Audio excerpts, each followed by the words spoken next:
Friends, आज की इस वीडियो में आपका स्वागत है। जैसा कि हम लोग जानते हैं, यह वीडियो जर्नल एंट्री की सीरीज़ की एक थर्ड वीडियो है। इस वीडियो में हम जानेंगे नॉमिनल अकाउंट की डिटेल्स।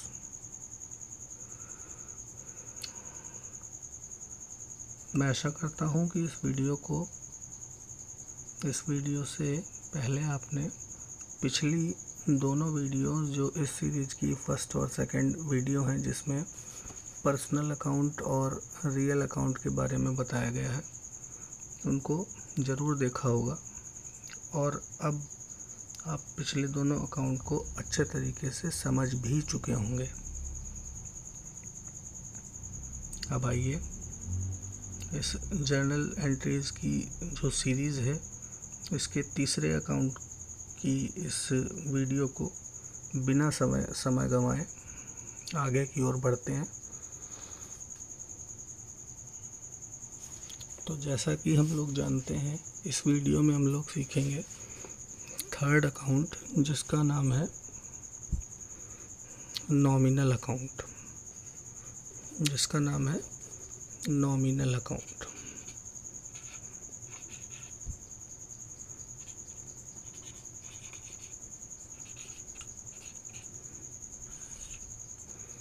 इसको हिंदी में कहा जाता है नाम मात्र का खाता।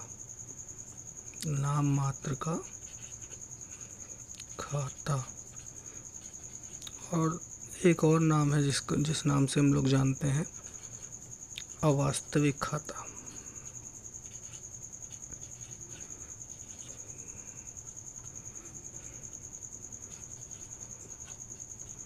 चाहे इस नाम से पुकारिए, चाहे इस नाम से, ये दोनों ही नाम इसके ही हैं।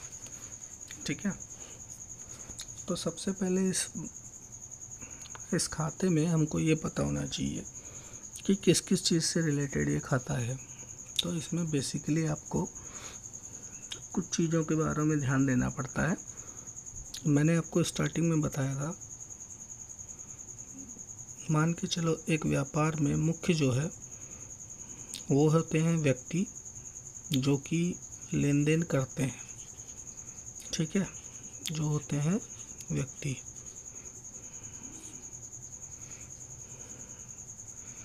जिनके द्वारा लेन देन किया जाता है। ठीक है, कोई भी व्यापार हो। सेकंड मोस्ट इम्पॉर्टेंट जो चीज़ होती है बिजनेस में, वो होती है एसेट्स एंड लायबिलिटी, जो या तो घटती हैं, बढ़ती हैं और फ्यूचर के प्रॉफिट और लॉस को डिसाइड करती हैं। थर्ड जो होती हैं मोस्ट इम्पॉर्टेंट, वो क्या होते हैं? Loss, gain, expenses and income. तो इस अकाउंट के लिए हमने सीखा था पर्सनल अकाउंट, इसके लिए हमने सीखा था रियल अकाउंट और इसके लिए हमने सीखेंगे नॉमिनल अकाउंट। ठीक है। तो अब जैसा कि आप समझ गए होंगे, इस खाते में हम किस चीज़ की बात करने वाले हैं। नॉमिनल अकाउंट में जो पहचान है, आपको क्या पहचान करनी है? Expense, income, loss and gain, इन चार चीज़ों की आपको पहचान करनी है। पांचवी चीज़ इस अकाउंट के अंतर्गत नहीं आती है। केवल ये चार ही चीज़ें जो हैं इस अकाउंट में आएंगी। कौन कौन सी? फर्स्ट है loss, gain, expense and income. तो इस अकाउंट की पहचान क्या है? इस अकाउंट की पहचान है, इस अकाउंट में क्या आता है? सभी खर्चे आएंगे या हानियाँ आएंगी,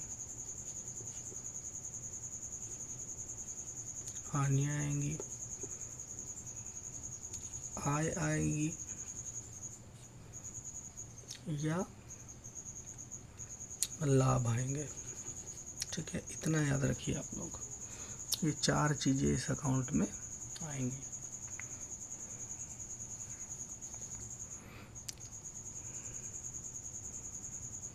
अब कई बच्चों के मन में प्रश्न यही उठता है, सर एक कॉमन सी चीज़ है खर्चे और हानियाँ, इनको डिफ़र हम कैसे करेंगे। तो देखिए, जो खर्चे हैं वो एक कंटिन्यूअसली प्रोसेस से आते हैं। जैसे रेंट है,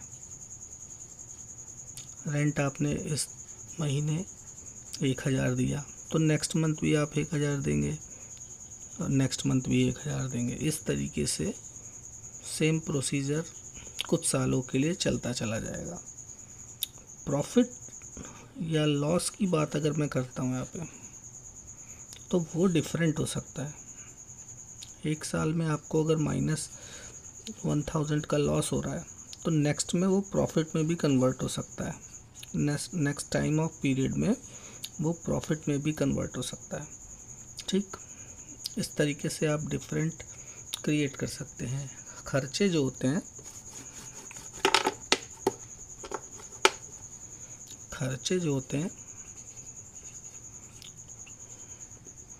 कंटिन्यूअसली चलते हैं, कंटिन्यूअस होते हैं, कंटिन्यूअसली सेम होते हैं। ठीक है, खर्चे जो हैं एडजस्टेबल होते हैं। एडजस्टेबल मतलब ऐसा मान लीजिए आप कि एडजस्टेबल का मतलब आप समझ लिए वो एक्रीड भी हो सकते हैं, सॉरी आउटस्टैंडिंग भी हो सकते हैं। आउटस्टैंडिंग मतलब कुछ ऐसे खर्चे जो अभी आपको देने बाकी हैं। वो प्रीपेड भी हो सकते हैं, मतलब कुछ ऐसे खर्चे जो जिनका पेमेंट आपने पहले ही कर दिया। बट लाभ जो होता है, सॉरी लॉस जो होता है, वो आपका एडजस्टेबल नहीं होता, वो उपार्जित और प्रीपेड नहीं होता है। इसके बाद और क्या, इसमें ये सिमिलर रहते हैं, सेम टू सेम होते हैं। ठीक है ना, सेम रहते हैं। इसी तरीके के और भी बहुत से पॉइंट्स आ जाते हैं जो डिफरेंट होते हैं। ये आप जब 4-5 क्वेश्चन लगाओगे तो ऑटोमेटिक आपको समझ में आ जाएगा। इसी तरीके से हानि को अगर मैं बात करूं तो हानि कंटिन्यूसली अनसर्टेन होती है, सर्टेनिटी नहीं होती है इसकी, अनसर्टेन होती है, अनसर्टेन होती है। जैसे फर्स्ट ईयर में आपने 1000 का लॉस क्रिएट किया तो हो सकता है सेकेंड ईयर में आप लॉस नहीं गेन करें, 0 का लॉस गेन करें। थर्ड ईयर में आप उस लॉस को कन्वर्ट करके 1000 प्रॉफिट के जोन में ले आए। इस तरीके से इसकी सर्टेनिटी सेम नहीं होती है, सेम टू सेम प्रॉफिट या सेम टू सेम लॉस नहीं आएगा। दूसरा, ये एडजस्टेबल नहीं होते हैं, नॉन एडजस्टेबल होते हैं। मतलब ये अदत्त, पूर्वदत्त या एक्रीव्ड, अनअर्न्ड इस टाइप के नहीं होते हैं। ये जो होते हैं हानियाँ प्रायः जो होती हैं ईयरली कैलकुलेट करी जाती हैं। जैसे 12 मंथ का हो गया, ईयरली कैलकुलेट होती हैं। खर्चे जो होते हैं ये आपके ईयरली कैलकुलेट नहीं होते हैं, बेसिकली ये मंथली होते हैं या ट्रांजिट पे लग जाते हैं या किसी और चीज़ में, माल को ले जाने लाने में, इस तरीके की चीज़ों में लग जाते हैं। तो ये इस तरीके की चीज़ों पे हो सकते हैं। तो मैं आगे बताऊंगा आपको, जब क्वेश्चन सॉल्व करवाऊंगा तो उसमें आपको डीपली समझ में आएगी ये चीज़ें। अभी यहाँ पे फ़िलहाल आप लोग ये याद रखिए कि खर्चे नॉमिनल अकाउंट मतलब नाम मात्र खाते में 4 चीज़ें आपको ध्यान देनी है, ये 4 चीज़ें, इसके अलावा आपको कुछ नहीं ध्यान देना है। ठीक है, ये 4 चीज़ें अगर आती हैं तो आप मान के चलिए उसको नाम मात्र खाते से लिंक करेंगे। ठीक है, अब इसको हम थोड़ा और आगे बढ़ाते हैं। जब ये 4 ही चीज़ें आती हैं तो इसके रूल्स क्या बन जाते हैं।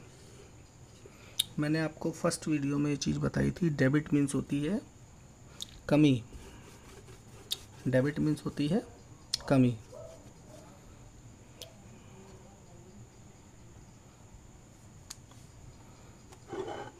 डेबिट मीन्स होती है कमी और सभी कमियों को हम कहाँ लिखेंगे? डेबिट मीन्स कमी होती है, तो खर्चे और हानियाँ कहाँ चले जाएंगे? डेबिट में। और क्रेडिट मीन्स होता है रुपये का आना, मतलब जब हमारे बिजनेस में कोई एसेट बढ़ती है, मीन्स कैश अगर आता है हमारे पास, तो उस स्थिति को हम करते हैं क्रेडिट। तो समस्त आय और लाभ, इनको करेंगे क्रेडिट। इन दो चीज़ों को आप लोग याद रखेंगे। जैसे फॉर एग्ज़ाम्पल अगर मैं मान के चलूँ, मैंने कहा किराए का, अब किराए का रुपये 500 दिया, किराए का रुपये 500 दिया। अब ये किराया है, ये इन चार चीज़ों में से आप समझ रहे हैं, इस चीज़ में किराया जब दिया जा रहा है तो ये दो तो ऑटोमेटिक कट गए, बचे खर्चा और हानियाँ। अब आप डिसाइड करिए इस चीज़ का कि ये हानि हो सकती है क्या किराया देना? क्यों? क्योंकि किराया आप एक टाइम ड्यूरेशन के बाद देते हैं जो कंटिन्यूसली लगभग कुछ सालों तक सेम रहता है। तो किराया एक हानि है, सॉरी, किराया एक खर्चा है। और सभी खर्चों को, मैंने अभी आपको बताया कि सभी खर्चों को आपको क्या करना है? डेबिट करना है।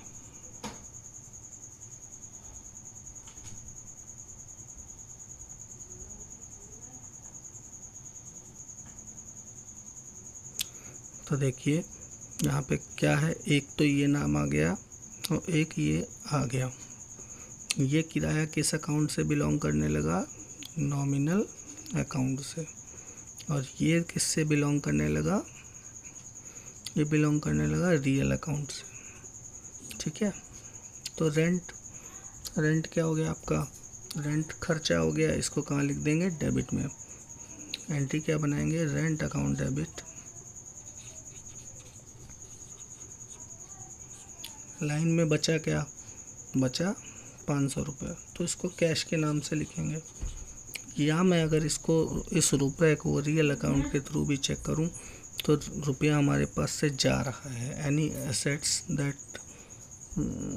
that goes out from the business, that is to be written on the credit side of the entry। ठीक है ना, तो उसको हम क्रेडिट साइड में लिख देंगे। उस बिहाफ से भी आप देखेंगे तो इसको हम कहाँ लिखेंगे? क्रेडिट में। और दूसरा तरीका जो आपको बता रखा है मैंने, एक तरफ देख लीजिए, दूसरे में जो बचे उसको अपोजिट साइड में लिख देंगे, बीइंग रेंट पेड। सेम इसी तरीके से अगर मैं बात करूं,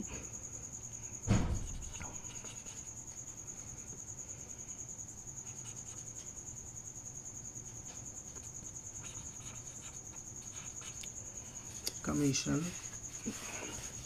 के रुपये 5000 प्राप्त। अब हमको पता चल रहा है दो चीज़ें इस लाइन के अंतर्गत दी हुई हैं, एक तो कमीशन हो गया और दूसरा रुपए। कमीशन के रुपए हमको मिल रहे हैं, तो हमारे लिए खर्चे और हानियाँ तो हो नहीं सकती, या आय होगी या लाभ होगी। कमीशन हमारे लिए क्या हो जाएगा? एक प्रकार की इनकम हो जाएगी। इनकम है तो कहाँ पे लिख देंगे हम? Credit side. कमीशन किस फॉर्म में मिला हमको? कैश के फॉर्म में मिला है, तो अपोजिट में कैश। ठीक है। Being commission received.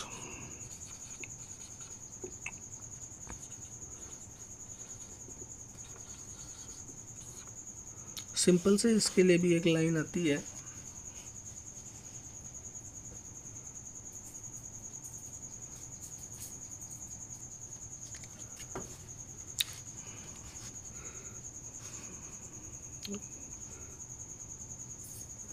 लाइन क्या आती है? All expenses and incomes are debited and all incomes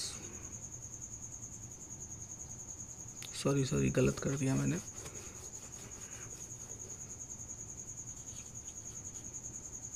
all expenses and losses are debited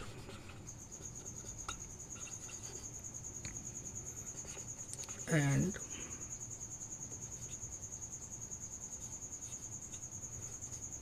all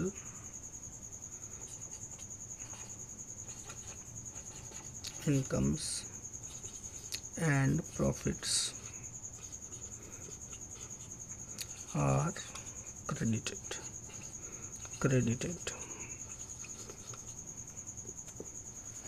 ठीक है, इसके लिए भी एक ही लाइन आती है, आप इसको भी याद कर सकते हैं बेसिकली, या सिंपल तरीके से आप इस चीज़ को याद कर सकते हैं।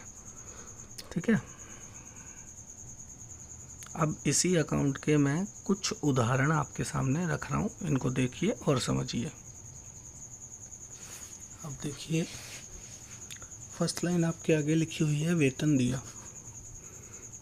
जब हम देंगे कोई चीज़ तो हमारे पास से पैसा कम पड़ेगा, मतलब हम भुगतान करेंगे। देखो, आप सीधी चीज़ कोई भी चीज़ खरीदने जाते हो दुकान पे या कहीं भी, तो आपको तभी वो चीज़ मिलती है जब आप किसी को पैसा देते हो। मीन्स पैसे की फॉर्म में ट्रांजैक्शन होगा और आप कोई चीज़ प्राप्त करोगे, तभी प्राप्त करोगे ना। तो यहाँ पे ऐसे ही वेतन दे रहे हो आप, किसी ने आपको सेवा प्रदान की, उसके बदले में आपने उसको वेतन दिया, वेतन के रूप में धन दिया, तो आपके पास से पैसा गया, अर्थात वेतन एक प्रकार का क्या है, खर्चा है। और मैंने क्या कहा है, एक्सपेंसेस आर डेबिटेड। तो क्या करूँगा मैं, salary account debit to, salary account debit to, क्या बचेगा इसमें, वेतन के रूप में क्या जाएगा हमारे पास से, सैलरी के रूप में कैश जाएगा, है ना। कैश भी जा सकता है, बैंक में भी पेमेंट कर सकते हो, तो दोनों चीज़ों में से जो भी हो वो आप लिख दीजिएगा। ठीक, इसी तरीके से मजदूरी दी, मजदूरी भी आप देंगे तो क्या करेंगे, भुगतान करेंगे, पैसा जाएगा तो वेजेस हमारी क्या हो गई, एक प्रकार का खर्चा हो गया। Wages account debit to cash, same to same. इसी तरीके से कार्यालय व्यय का भुगतान किया, भुगतान कर रहे हैं आप, इसका मतलब पैसा आपके पास से जा रहा है, एक प्रकार का खर्चा है। खर्चा है तो कहाँ लिखेंगे, डेबिट में लिखेंगे। ऑफिस एक्सपेंस अकाउंट डेबिट, और ऑफिस एक्सपेंस अकाउंट डेबिट करेंगे, इसके साथ ही साथ में इस ऑफिस एक्सपेंस की फॉर्म में क्या जाएगा, कैश जाएगा बेस में इसके, तो cash, being office expenses paid, being wages paid, being salary paid. एक वर्ड चेंज करना है आपको, क्या देखिए यहाँ पे लिखेंगे बीइंग, जैसे मैं इस वाले की नरेशन लिख रहा हूँ, बीइंग सैलरी पेड।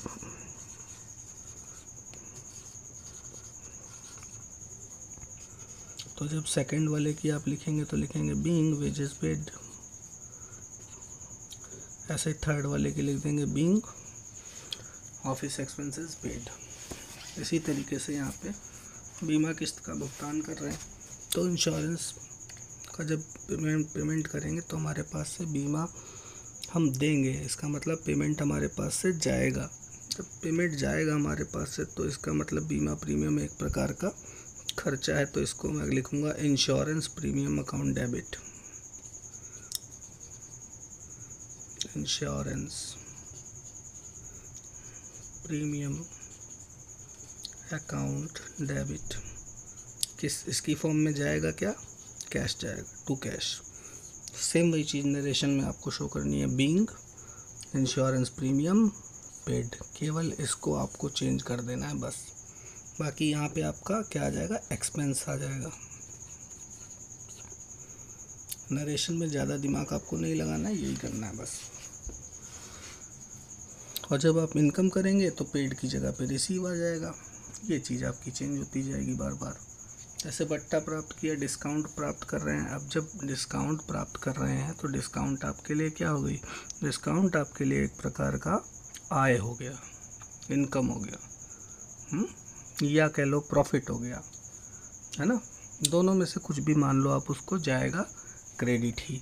तो इस कंफ्यूजन में मत रहना आप कि अगर डिस्काउंट एक्सपेंस है या लॉस है, दोनों ही डेबिट में जाते हैं। इसलिए इस कंफ्यूजन में पड़ने की कोई भी ज़रूरत नहीं है। आपको डिस्काउंट लॉस लग रहा है तब भी डेबिट जाएगा, और एक्सपेंस लग रहा है तब भी डेबिट जाएगा। कमीशन प्राप्त हो रहा है, आपको इनकम लग रही है तब भी क्रेडिट आएगा, प्रॉफिट लग रहा है उस कंडीशन में भी क्रेडिट ही आएगा। ठीक है, तो ये 2 वाली लाइन में आ जाएगा, क्या आ जाएगा, डिस्काउंट। और डिस्काउंट की फॉर्म में मिलेगा क्या, मिलेगा तो कैश ही, अपोजिट साइड में कैश लिख देंगे। अब यहाँ पे नरेशन क्या कर देंगे, बीइंग डिस्काउंट रिसीव्ड। ठीक है, इसी तरीके से कमीशन प्राप्त किया है, कमीशन हमारी इनकम हुई, तो हम इनकम है तो हम कहाँ लिखेंगे, क्रेडिट में लिखेंगे। इसकी फॉर्म में मिलेगा क्या, कैश मिलेगा, कैश की फॉर्म में कमीशन मिलेगा हमको, तो कैश को अपोजिट साइड लिख देंगे। नरेशन सेम टू सेम रहेगी भाई, बीइंग कमीशन